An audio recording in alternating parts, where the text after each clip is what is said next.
seterusnya. Kondisi umum transaksi berjalan kita lihat tadi selama bertahun-tahun ini ya tidak terlampau buruk, tapi juga tidak baik. Nah, transportasi kita banyak membayar orange karena kita bahkan kita ekspor pun banyak memakai jasa freight luar negeri. Nah, ini kelihatan berarti kita yang problem ekonomi Indonesia antara lain memperbaiki transportasi sebenarnya aja. Jadi bahkan pelaku-pelaku di dalam negeri pun banyak yang masih memakai jasa keuangan asing. Akibatnya neracanya ini dalam hal jasa telekomunikasi, komputer dan informasi sebenarnya ada perkembangan yang relatif positif ya dari mengapa bayarnya lebih besar? Nah, berarti kan bunganya jasanya lebih tinggi. Jadi sebenarnya Indonesia itu lebih memberikan imbal hasil yang lebih besar kepada pemodal.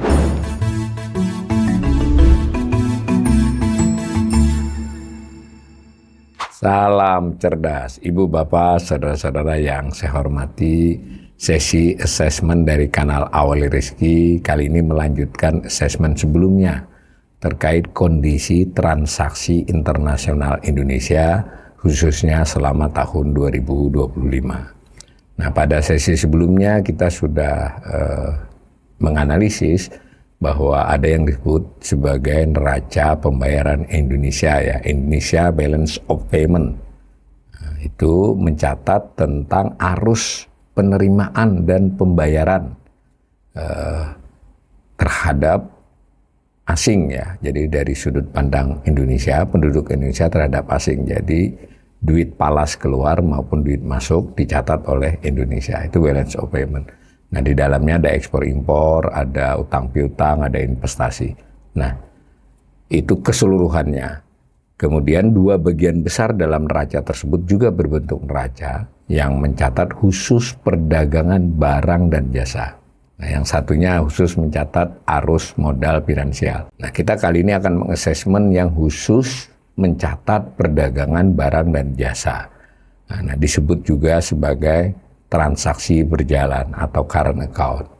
Nah, mungkin para pemirsa bertanya-tanya apa bedanya nih dengan neraca perdagangan yang sering kita dengar, kita baca di media yang diumumkan oleh Badan Pusat Statistik tiap bulan. Beda ya, yang BPS itu beda tapi beririsan. Yang BPS itu khusus barang, ya. Sedangkan yang dicatat oleh Bank Indonesia bagian dari neraca pembayaran ini barang dan jasa, itu bedanya ya. Nah, di dalam neraca transaksi berjalan Bank Indonesia ini ada 4 komponen yang juga neraca. Jadi NPI itu neraca Indonesia, neraca besarnya. Sub neracanya adalah transaksi berjalan dan transaksi finansial.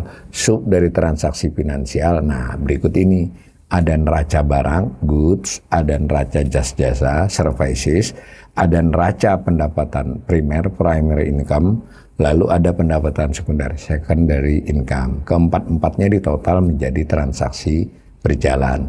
Di masing-masing neraca itu ya bersifat penerimaan dan pembayaran. Pencatatannya misalnya kalau barang disebut ekspor dan impor. Sebenarnya ya ekspor penerimaan kan, impor pembayaran. Nah, jasa-jasa juga begitu dicatat sebagai ekspor impor. Lalu ada pendapatan primer. Sebetulnya pendapatan primer itu termasuk jasa ya, tapi karena dia memerlukan perhatian tersendiri, dia dipisah ya. Ini sudah direkomendasikan oleh manual internasional ya. Nah, apa yang dibayar oleh pendapatan primer adalah jasa terhadap faktor produksi, terutama sekali faktor produksi modal ya. Nah, kalau di tadi jasa-jasa aja, misalnya jasa keuangan, jasa informasi, jasa perjalanan, di pendapatan primer khusus bayar bunga, bayar dividen, membayar maupun menerima. Sedangkan yang pendapatan sekunder itu terutama sekali mencatat soal transport personal ya, remitansi dari TKI ke dalam, dari TKA keluar. Nah, ini angkanya, yang kanan 2025. Total ke bawah dulu ya, transaksi berjalan itu minus 1,45 miliar dolar, 1.454 juta dolar. Artinya dari sisi neraca ini kita lebih banyak membayar daripada menerima. Dalam hal barang yang A, kita surplus, artinya kita lebih banyak mengekspor ya barang 49,8 miliar. Dari sisi jasa-jasa kita lebih banyak membayar min 19,82 miliar dolar. Dari sisi pendapatan primer, kita lebih banyak membayar, min 38,17 miliar dolar. Ingat, karena di situ ada bunga, ada dividen. Lalu pendapatan sekunder kita surplus, lebih banyak TKI kita yang mengirim ke sini daripada tenaga kerja asing mengirim keluar. Nah, kalau dibuat waktu yang panjang, itu tadi kan cuma 2 tahun. Ini kalau kita buat dari tahun 81 ya, yang 2025-nya yang paling kanan itu tadi min 1,45 miliar dolar.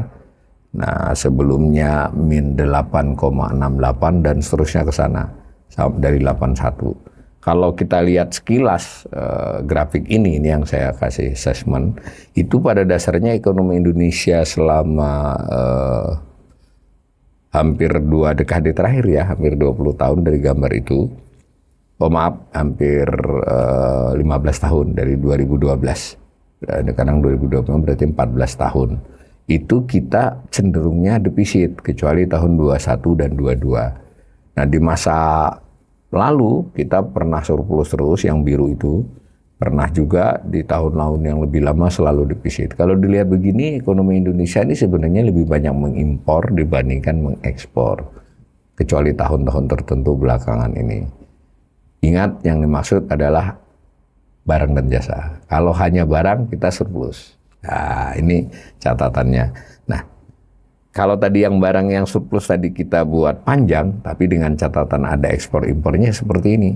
Tahun 2025 ada ekspornya, lalu ada impornya, berarti kita surplus ya, kurang lebih 49,82 miliar tadi, hampir 50 miliar.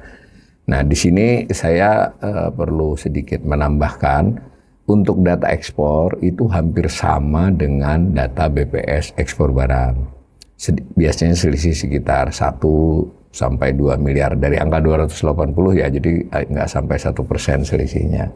Itu lebih karena presisi pencatatan atau update.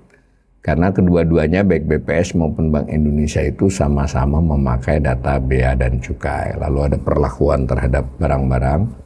Nah, nilainya sama karena dinilai dari barang yang diekspor dari pelabuhan Indonesia. Jadi ekspor kemanapun nilainya adalah ketika kapal sudah dimuat, free on board namanya.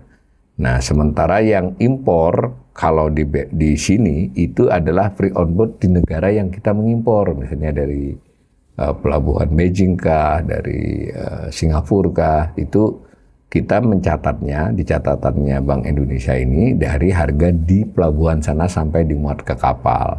Sementara BPS untuk impornya dia catat sampai pelabuhan atau bandara di Indonesia. Disebut dengan syarat perdagangan CIF, syarat pencatatan ya. Cost, insurance, freight. Jadi sudah termasuk asuransi, sudah termasuk biaya penghafalan dan biaya lainnya. Karena itu data impor di neraca barang, goods-nya Bank Indonesia tentu lebih kecil dibandingkan di BPS ya, karena itu surplus di BPS lebih tipis dibandingkan ini surplusnya hampir 50 miliar dolar, di BPS mungkin sekitar 28 atau 26 miliar dolar. Nah, tapi bagaimanapun data ini menunjukkan berdasarkan catatan Bank Indonesia pun itu kita selalu surplus, dan belakangan ini surplus kita cukup tinggi ya. 22, 23, 24, itu surplusnya yang hitam. Nah, sampai 2025 ini masih surplus. Nah, kadang surplus disumbang oleh ekspor yang memang meningkat, kadang disumbang lagi oleh impor yang relatif landai atau bahkan turun. Seperti tahun sekarang ini, laju ekspor lebih tinggi dari laju impor di data ini. Jadi barang kita surplus ya, kita kunci di situ. Nah, bagaimana dengan jasa? Tadi kan sudah diberitahu di depan, jasa kita defisit kurang lebih 19 miliar dolar, hampir 20, 19,82. Nah, Bank Indonesia di dalam laporan dokumennya itu yang disebut neraca pembayaran, lalu subnya transaksi berjalan, subnya lagi jasa-jasa itu mengikuti manual internasional ya, ada balance of payment manual, sekarang kalau nggak salah 6 manual, jadi manual ke-6 ya, jadi berkali-kali dirubah. Siapa yang buat manual? Ya IMF. Apakah negara harus mengikutinya negara? Ya enggak juga, tapi kalau kita enggak mengikuti, kita enggak bisa dibandingkan dengan negara lain. Dan nyatanya Bank Indonesia mengikuti ya. Jadi dengan sedikit modifikasi, memilihlah di antara opsi-opsi yang ada. 12 jasa ditampilkan. Jadi yang dimaksud neraca jasa itu terdiri dari 12 jasa. Ada jasa manufaktur, jasa pemeliharaan dan perbaikan, transportasi, perjalanan, konstruksi, dan seterusnya ya, jasa keuangan, jasa pemerintah. Nah kalau kita lihat ini, neraca, jadi neraca jasa itu neraca, di bawahnya neraca lagi, jadi neraca, subneraca, subneraca, subneraca. Itu kalau dilihat jasa yang paling besar, yang maksudnya nilai-nilai arus masuk dan keluarnya, membayar maupun menerimanya itu antara lain adalah transportasi ya, karena transportasi itu kita banyak memakai freight, bahkan pengangkutan asing baik untuk barang maupun penumpang. Kalau barang disebut freight ya, ada penumpang. Nah lalu tapi kita juga ekspor, jangan lupa kita juga punya penerbangan, kita juga maskapai ya, punya maritim. Nah itu kita minus 8,8. Kemudian yang besar juga adalah perjalanan. Perjalanan ini traveling ya, jadi kalau kita umroh, haji, jalan-jalan ke Eropa, jalan-jalan ke Malaysia, itu belanja kita di sana itu merupakan impor, ya, dicatat sebagai impor. Tetapi turis ke Bali, ke Jakarta, ke Bandung, ke Jogja, ke Danau Toba, Raja Ampat, ya, itu semua dicatat sebagai ekspor. Itu dalam perjalanan kita sebetulnya sekalipun haji dan umroh itu banyak, tapi ternyata arus asing lebih banyak.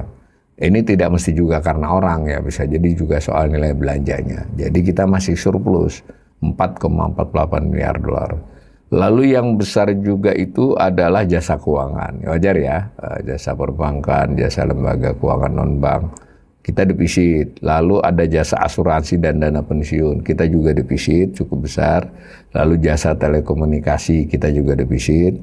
Yang I, kita juga defisit dalam hal nomor H, biaya penggunaan kekayaan intelektual, copyright ya. Jadi kalau ada pemakaian kita atas software asing, atas pemakaian hal-hal jasa-jasa tertentu di IT, yang resmi ya. Begitu juga kalau ada franchise yang kita bayar ya, makanan cepat saji, resto dan sebagainya. Nah kurang lebih begitu gambarannya jasa-jasa 12. Kita pilih beberapa macam jasa. Nah ini perjalanan, kita surplus kan. Tadi ada ekspor kita yang biru, impornya yang oranye. Di tahun 20, 21, 22 itu sedikit karena waktu itu ingat COVID dan larangan bepergian. Tapi secara prinsip ini salah satu potensi Indonesia untuk dikembangkan ya, pariwisata. Nah lihat relatif meningkat surplusnya. Yang berikut lagi, maaf nih masih nasa jasa-jasa ini dulu. Yang keseluruhannya ini tadi digambar begini. Sedangkan tadi transportasi, jadi kebanyakan nih slide saya. Ini jasa-jasanya yang tadi keseluruhan 12 macam, lalu ini khusus transportasi. Tadi yang perjalanan tadi harusnya di bawahnya ya. Nah transportasi kita banyak membayar orange karena kita bahkan kita ekspor pun banyak memakai jasa freight luar negeri. Nah ini kelihatan berarti kita yang problem ekonomi Indonesia antara lain memperbaiki transportasi sebenarnya. Jadi opini untuk kita mengembangkan kemaritiman itu baik dari sisi transportasinya maupun untuk menunjangnya kita memproduksi kapal. Tentu di kapalnya nggak masuk di sini ya, produksi kapalnya ya masuk industri,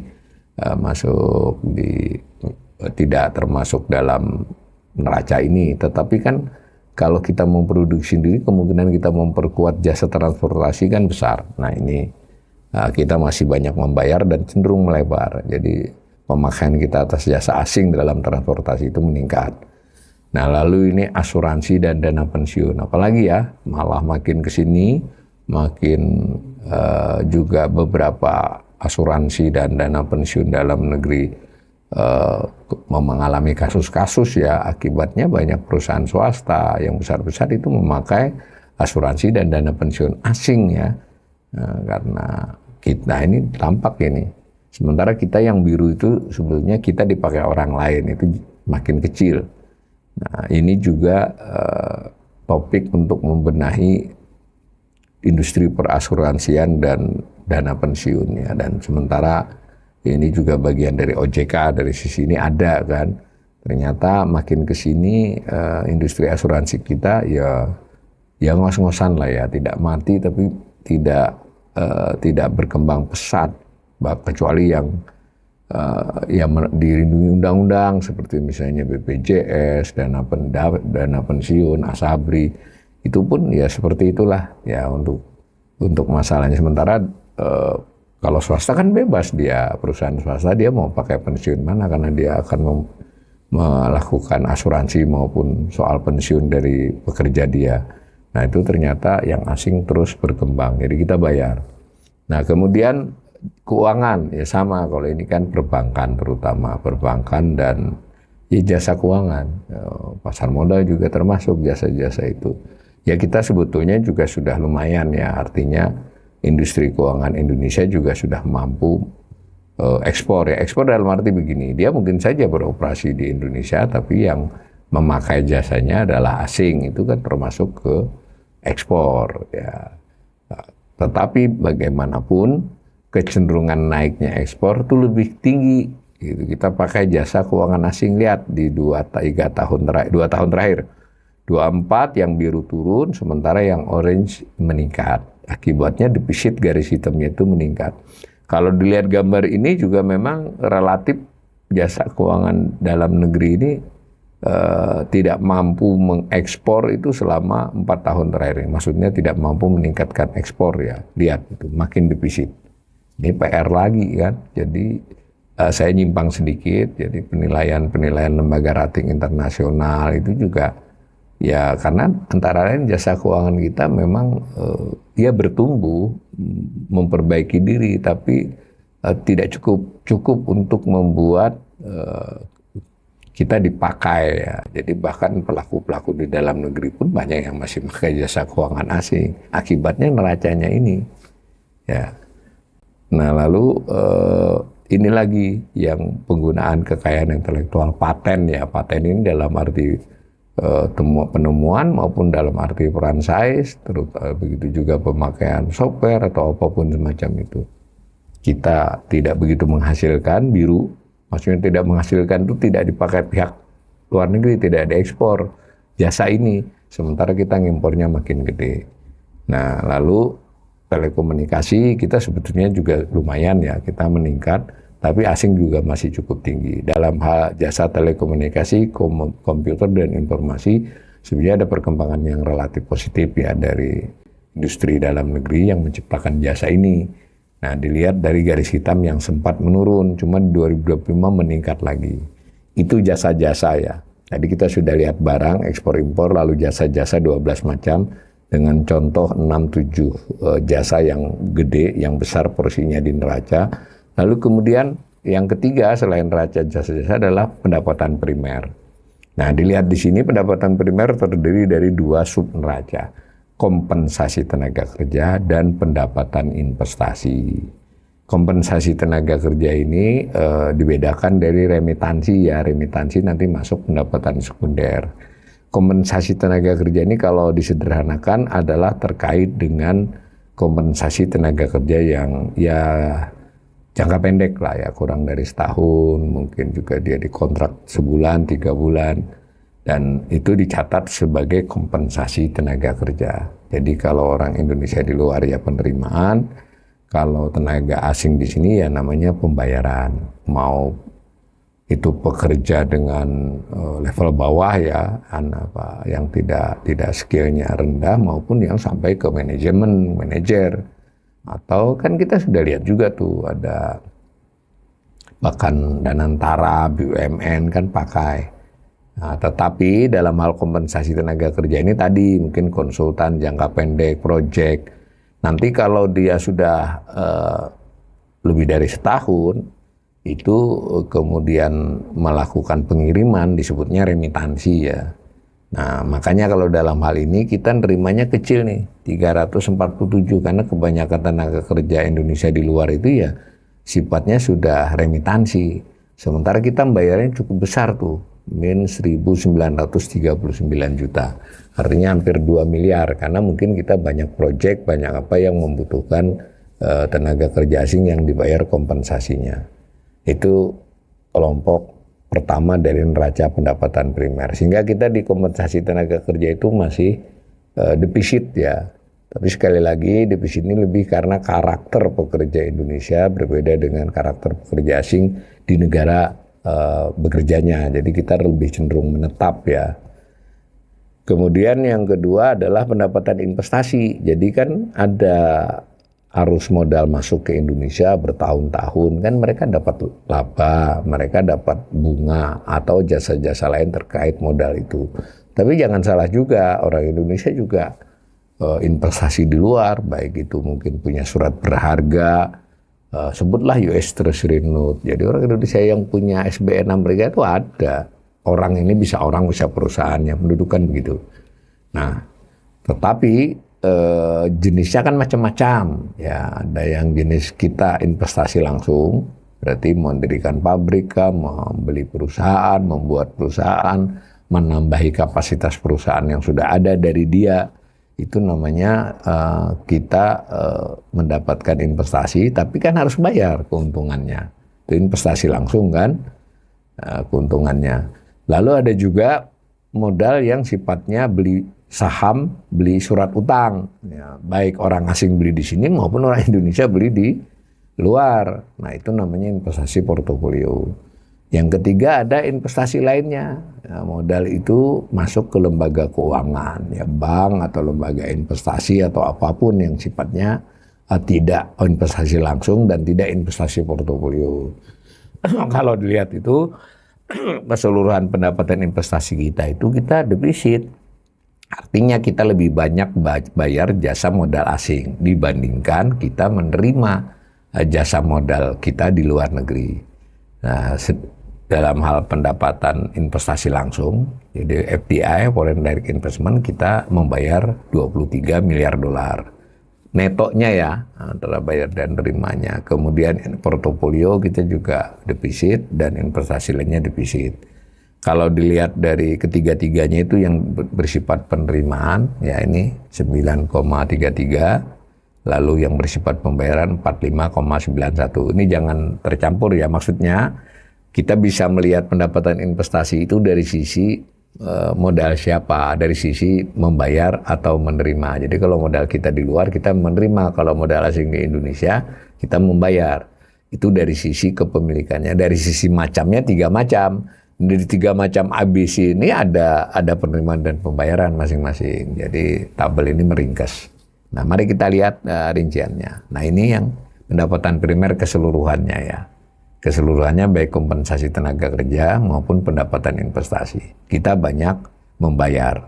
Kita menerima 9,68 miliar, membayar 47,85, sehingga kita defisit 38,17. Kalau dilihat gambar, garis hitam, garis defisitnya cenderung meningkat.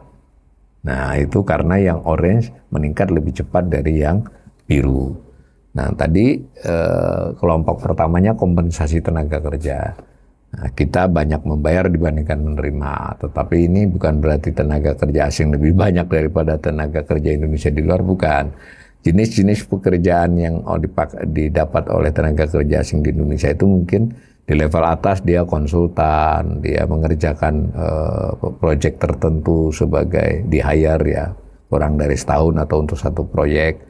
Nah, begitu juga pekerja yang level di bawahnya, dia ngerjakan konstruksi apa, ngerjakan misalnya dihilirisasi yang sifatnya kompensasi karena dia tidak lebih dari setahun. Nah, sementara karakter tenaga kerja Indonesia di luar itu lebih cenderung lama ya, tetapi juga di sisi negatifnya ya berarti mungkin kan kebanyakan ART, buruh, bukan yang manajer, bukan yang konsultan, sedikit lah. Maka grafiknya seperti ini. Nah, sementara kalau yang investasi, sekali lagi investasi ini ke semua jenis, yang biru itu menunjukkan imbal hasil dari duit penduduk Indonesia di luar, yang orange menunjukkan imbal hasil dari duit pihak asing di Indonesia, ya bolak-balik. Nah itu kita yang orange itu ya memang tidak sedang meningkat ya, maksudnya relatif stagnan di 4 tahun terakhir. Yang biru juga stagnan, sehingga yang hitamnya ya segitu. Bagaimana dengan dilihat dari jenis? Tadi kan sudah saya katakan ada portofolio ya, ini portofolio. Jadi kita dalam hal saham obligasi lebih banyak membayar bunga dan keuntungan ya dibandingkan menerima bunga dan keuntungan atas modal penduduk Indonesia di luar. Lalu bagaimana dengan investasi lainnya? Ini menarik ya. Investasi lainnya ini adalah duit yang diparkir lah, sebutlah begitu sederhananya, di lembaga keuangan. Nah jadi birunya itu kelihatan kecil aja itu. Artinya maksudnya duit kita di luar itu hasilnya segitu. Sementara yang asing orange-nya lebih banyak. Sebetulnya kalau dilihat datanya, lebih banyak duit penduduk Indonesia di luar dalam bentuk investasi lainnya dibandingkan duit penduduk asing dalam lembaga keuangan di Indonesia. Kok mengapa bayarnya lebih besar? Nah, berarti kan bunganya, jasanya lebih tinggi. Jadi sebenarnya Indonesia itu lebih memberikan imbal hasil yang lebih besar kepada pemodal. Tapi kenapa masih ada biru? Lah, orang punya duit, perusahaan punya duit itu macam-macam pertimbangannya. Tidak hanya hasil, keamanan, portofolio untuk menyebar, dan juga di balik ini ada cerita-cerita mikro yang kita tidak tahu, bahwa masing-masing perusahaan punya strategi melindungi asetnya, mungkin juga sedikit menghindari pajak, kita tidak tahu. Tapi datanya begini. Itu neraca pendapatan primer ya. Nah, sekarang bagaimana dengan neraca pendapatan sekunder yang komponen keempat dari transaksi berjalan? Saya ambil saja dari capturean tabel Bank Indonesia khusus bagian ini. Nah, itu ada pemerintah, ada sektor lainnya, yaitu tuh sudah, tapi lihat pemerintah kecil, sehingga yang banyak tuhnya sektor lainnya, dan di sektor lainnya itu ada transfer personal. Nah, transfer lainnya dari transfer sektor lainnya itu kadang hibah segala macam ya, tapi yang sifatnya searah, bukan hibah, maaf. Yang transfer personal itu remitansi.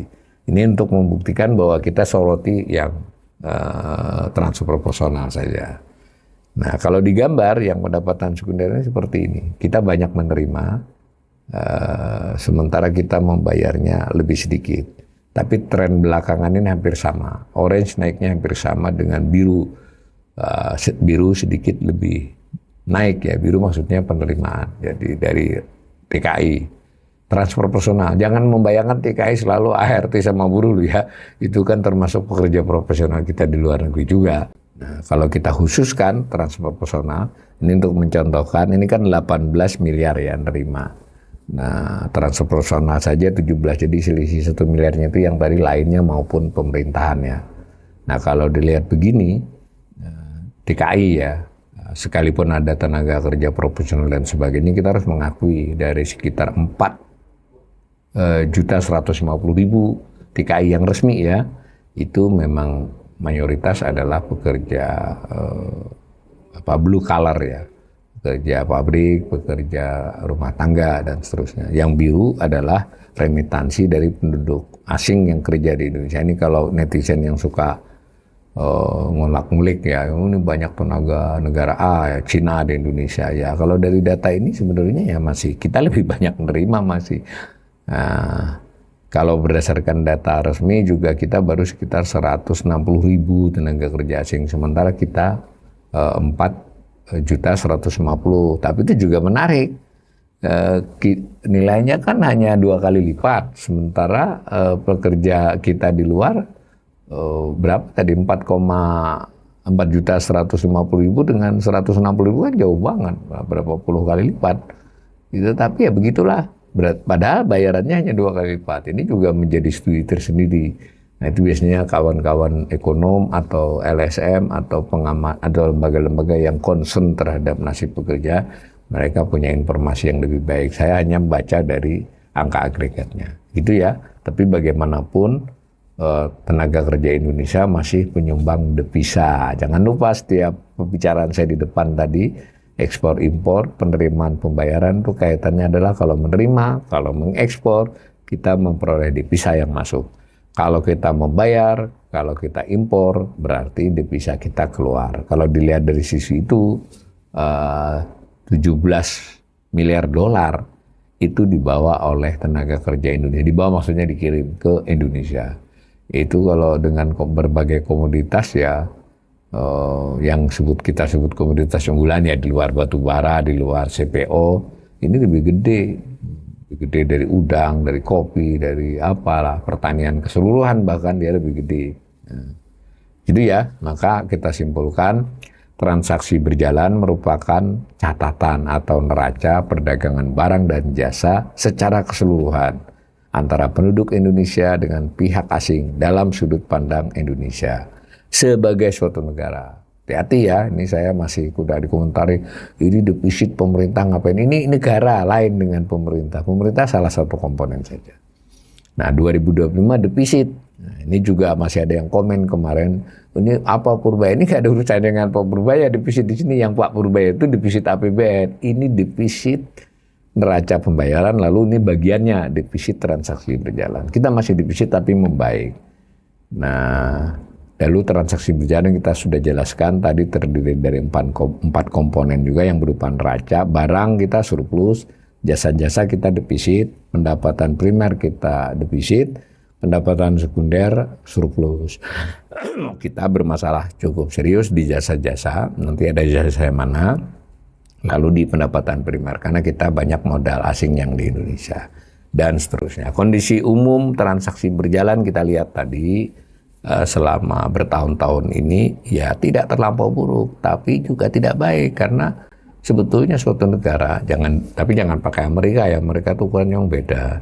Emerging market, negara-negara berkembang yang dilanda defisit terus-menerus itu ketahanan eksternalnya rapuh, sekurang-kurangnya tidak kuat. Nah, jadi kalau 2-3 tahun defisit kemudian di kala lain surplus atau defisitnya tipis gitu ya bagus saja. Nah, kita enggak. Kita ternyata ya sekalipun khusus 2025 defisitnya menipis, tapi dilihat 10 tahun, dilihat 15 tahun terakhir kita bukanlah menunjukkan kondisi eksternal yang cukup kuat. Tidak buruk-buruk amat, tapi tidak kuat.